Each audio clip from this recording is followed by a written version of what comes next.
Welcome back, everyone. Today, we're diving deep into a concept that might just change how you see your everyday life. We're talking about the garden within you. And it all starts with a rather provocative question. What if Eden never truly disappeared, but instead it just moved inside your heart? Oh, wow, Nash, that's a powerful way to kick things off. I mean, we usually think of Eden as this ancient lost paradise, right? A place far, far away, long, long ago. But inside your heart, that really shifts the perspective. Yeah, it does. It makes it incredibly personal, almost uncomfortably so. Because if it's within me, then I'm accountable for what's growing there, for what decisions I'm making in that space. It's not just a story, it's my story, right now. Exactly, James. Think about it. Every single day, we're walking through a metaphorical garden. We're encountering trees of choice everywhere, from what we consume, be it food, media, or even thoughts, to how we react to challenges, how we speak to others, or even just how we spend our time. That's so true. I never really framed my daily decisions that way. But when you say trees of choice, it brings up the idea of fruit, doesn't it? The fruit of our choices.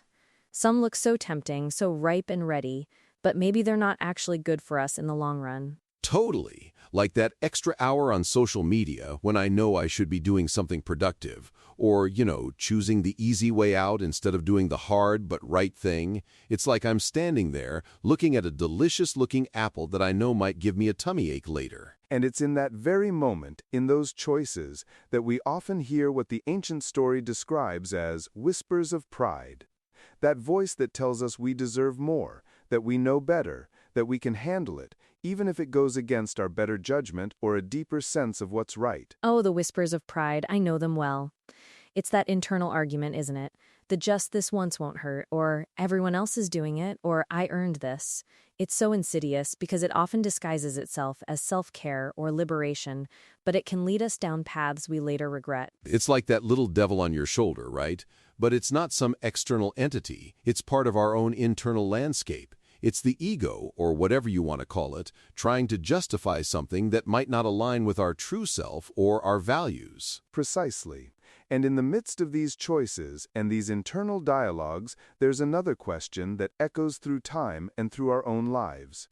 Where are you? In the biblical narrative, it's God asking Adam and Eve after they've made their choice. But for us, in our internal garden, who is asking that question? I think it's our conscience, isn't it? Or our higher self?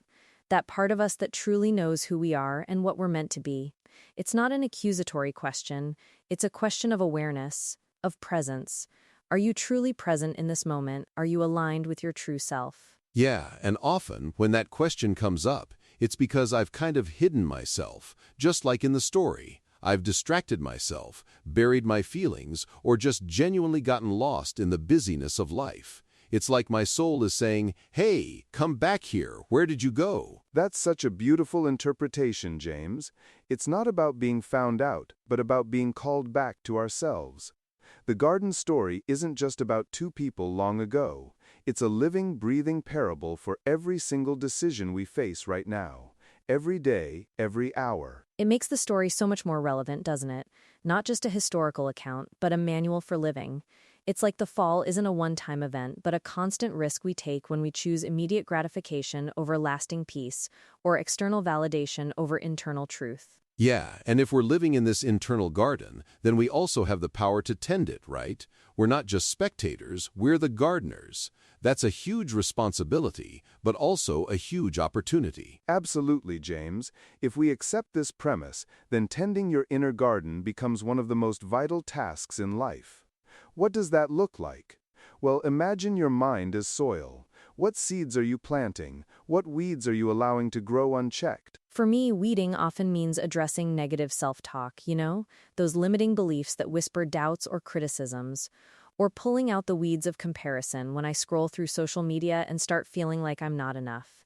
It takes conscious effort. Oh, the comparison weed is a persistent one. It pops up everywhere. And then there's the seed of procrastination that I sometimes plant by accident. Suddenly my beautiful garden of intentions is overgrown with I'll do it laters and maybe tomorrow. It's a mess. And just like a real garden needs water and sunlight, our inner garden needs nourishment. What kind of water are you providing?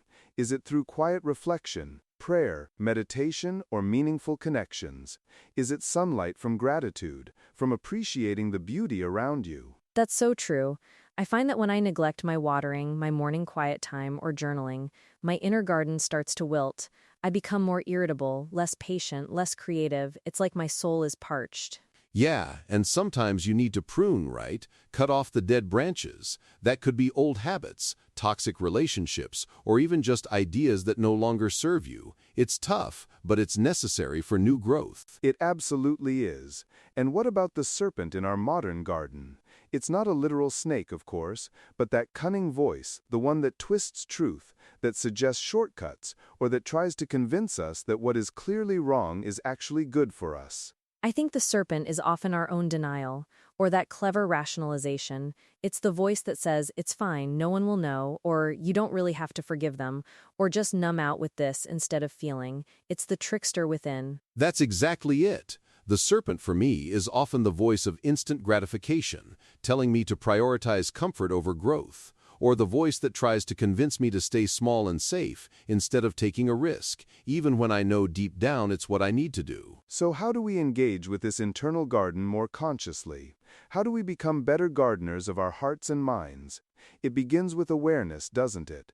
Recognizing these trees of choice, these whispers, and that profound question, where are you? For me, it starts with moments of pause, just stopping for a minute and asking myself, what am I feeling right now?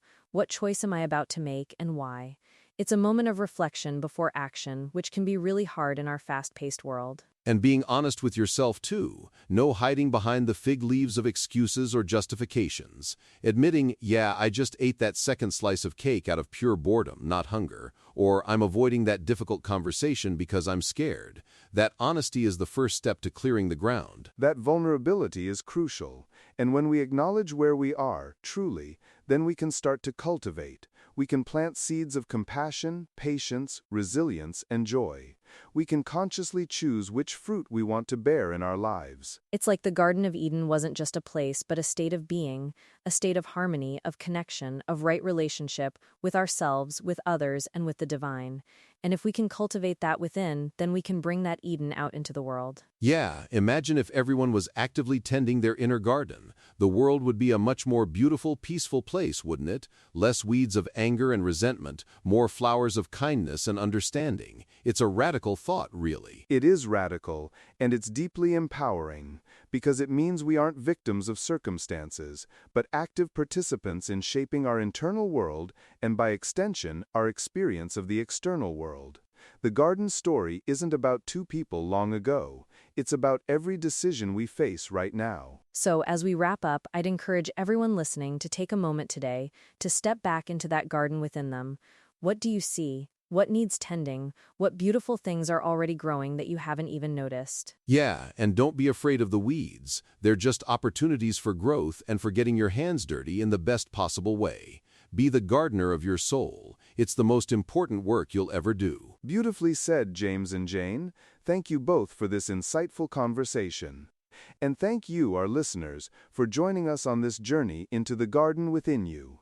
May your garden flourish. Until next time, keep tending, keep growing. See ya!